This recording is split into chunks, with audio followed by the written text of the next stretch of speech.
Hello friends, welcome to Samayal Delight. இன்னைக்கு நம்ம Samayal Delight சேனல்ல வாழைப்பழம் வச்சு இனிப்பு போண்டா எப்படி செய்யறதுன்னு பார்க்க போறோம். இந்த இனிப்பு போண்டா செய்யறது ரொம்பவே ஈஸி தான்.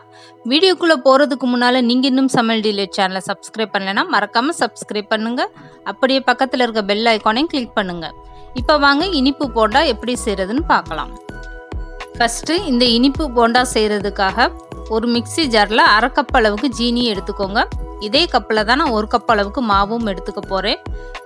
இந்த ஜீனியை தண்ணி எதுவுமே சேர்க்காம நல்லா பவுடராக அரைச்சிட்டு வந்துடுங்க. மிக்ஸி ஜாரில் தண்ணி இருந்தால் தொடச்சிட்டு அதுக்கப்புறம் இந்த ஜீனியை அரைச்சிக்கோங்க. இதுக்கப்புறமா 2 பழுத்த பழமாக வாழைப்பழம் எடுத்துக்கோங்க. இதை கட் பண்ணி போட்டுக்கோங்க. இந்த வாழைப்பழத்தையும் சேர்த்துட்டு நல்லா அரைச்சிட்டு வந்துடுங்க. இந்த வாழைப்பழ இனிப்பு போண்டாவுக்கு நீங்கள் எந்த வகையான வாழைப்பழமும் சேர்த்துக்கலாம். புளிப்பு இல்லாத வாழைப்பழமாக நீங்கள் எடுத்துக்கோங்க. இப்போ பாருங்கள், வாழைப்பழமும் ஜீனியும் அரைச்சதுக்கப்புறம் இந்த அளவுக்கு நல்லா தண்ணியாக வந்துருச்சு. இந்த ஜீனியும் வாழைப்பழமும் அரைக்கையில் நீங்கள் தண்ணி எதுவுமே சேர்க்கக்கூடாது. இப்போ அரைச்சிட்டு வந்த வாழைப்பழத்தை ஒரு பவுலில் மாற்றிக்கோங்க. இதுக்கப்புறமா மாவு சேர்த்துக்கோங்க. 1 கப் அளவுக்கு மைதா மாவு சேர்த்துக்கோங்க. எந்த கப்பில் 1/2 கப்பு ஜீனி எடுக்கிறீங்களோ அதே கப்பில் 1 கப் அளவுக்கு மைதா மாவு, கொஞ்சமாக ஏலக்காய் தூள், 1/4 ஸ்பூன் அளவுக்கு ஆப்ப சோடா சேர்த்துக்கோங்க. இதெல்லாம் சேர்த்துட்டு கையை வச்சு நல்லா மிக்ஸ் பண்ணி விட்டுருங்க. இதுக்கப்புறமா தண்ணி சேர்த்துக்கோங்க. எடுத்ததுமே தண்ணி அதிகமாக சேர்க்காம கொஞ்சம் கொஞ்சமாக தண்ணி சேர்த்துட்டு நல்லா கையை வச்சு மிக்ஸ் பண்ணி விடுங்க. இந்த போண்டா மாவு ரொம்பவும் தண்ணியாக போயிடக்கூடாது, அப்போ எண்ணெய் குடிக்க ஆரம்பிச்சிடும். இப்போ பாருங்கள், இந்த மாவு நல்லாவே மிக்ஸ் பண்ணியாச்சு. கையை வச்சு இந்த மாதிரி நீங்கள் மிக்ஸ் பண்ணிங்கன்னா தான் கெட்டிகள் எதுவுமே இல்லாமல் நல்லா மிக்ஸ் பண்ண முடியும். இப்போ கலந்து வச்சுருக்க இந்த மாவோட 2 ஸ்பூன் அளவுக்கு ரவை சேர்த்துக்கோங்க. 1 கப்பு மாவுக்கு 2 ஸ்பூன் அளவுக்கு ரவை போதுமான அளவு. ரவை சேர்த்ததுமே ஸ்பூன் வச்சு நல்லா கலந்து கொடுத்துருங்க. ரவையை நல்லா கலந்து கொடுத்ததுக்கப்புறம் 1/2 ஸ்பூன் அளவுக்கு கருப்பு எள்ளு சேர்த்துக்கோங்க.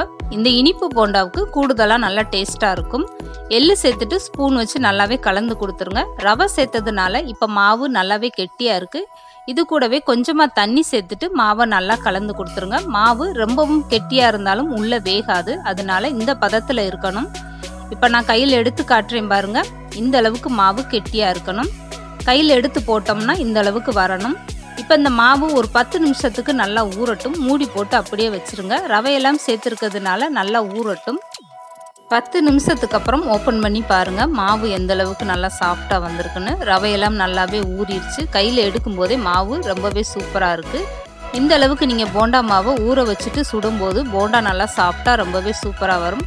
இப்போ இந்த வாழைப்பழ போண்டா பொரிச்சு எடுக்கிறதுக்காக ஒரு பாத்திரத்தில் எண்ணெய் சேர்த்துக்கோங்க. எண்ணெய் நல்லா சூடானதுக்கப்புறம் இந்த போண்டா மாவை கொஞ்சம் கொஞ்சமாக எடுத்து இந்த மாதிரி விடுங்க. ரொம்பவும் பெருசாக விட்டிங்கன்னா உள்ளே வேகாது. இந்த அளவுக்கு சின்ன சின்னதாக விட்டுக்கோங்க. போண்டா மாவு சேர்த்ததுமே கரண்டி போடாமல் ஒரு 2 நிமிஷம் கழித்து அதுக்கப்புறமா கரண்டி போட்டு திருப்பி விடுங்க. மாவு நீங்கள் எண்ணெயில் சேர்த்ததுமே ஸ்டவ்வை குறைச்சி வச்சுக்கிறணும். ஸ்டவ்வை ஃபுல்லாக வச்சுட்டிங்கன்னா உள்ளே மாவு வேகாது, சீக்கிரமே வெளியில் நல்லாவே செவந்துடும். அப்புறம் இப்போ வாழைப்பழ போண்டா ரொம்பவே சூப்பராக ரெடி ஆயிடுச்சு பாருங்கள். 2 பக்கமும் நல்லா செவந்து இந்த அளவுக்கு வந்ததுக்கப்புறம் எண்ணெயிலேருந்து வாழைப்பழ போண்டாவை எடுத்துருங்க. இதோட டேஸ்ட்டும் ரொம்பவே அருமையாக இருக்கும். கண்டிப்பாக நீங்கள் இந்த வாழைப்பழ போண்டா உங்கள் வீட்டில் ட்ரை பண்ணி பாருங்கள். இதே மாதிரி அடுத்து இருக்க மாவுகளையும் சேர்த்துக்கோங்க. ஸ்டவ்வை குறைச்சி வச்சுக்கிட்டே இந்த வாழைப்பழ போண்டாவை பொரிச்சிடுங்க. டேஸ்ட்டு ரொம்பவே சூப்பராக இருக்கும். வாழைப்பழம் வச்சு ரொம்பவே டேஸ்ட்டாக எப்படி இனிப்பு போண்டா செய்கிறதுனா இன்றைக்கி நம்ம வீடியோவில் பார்த்துருக்கோம். இந்த இனிப்பு போண்டா செய்கிறதுக்கு அதிக டைமே எடுக்காது. 10 நிமிஷம் இந்த போண்டா மாவு ஊறுறதுக்கு தான் டைம் எடுக்கும். கண்டிப்பாக இந்த இனிப்பு போண்டாவை நீங்களும் உங்கள் வீட்டில் ட்ரை பண்ணி பாருங்கள். இந்த வீடியோ பிடிச்சிருந்தா லைக் பண்ணுங்கள், ஷேர் பண்ணுங்கள். மறக்காமல் Samayal Delight சேனலை சப்ஸ்கிரைப் பண்ணுங்கள்.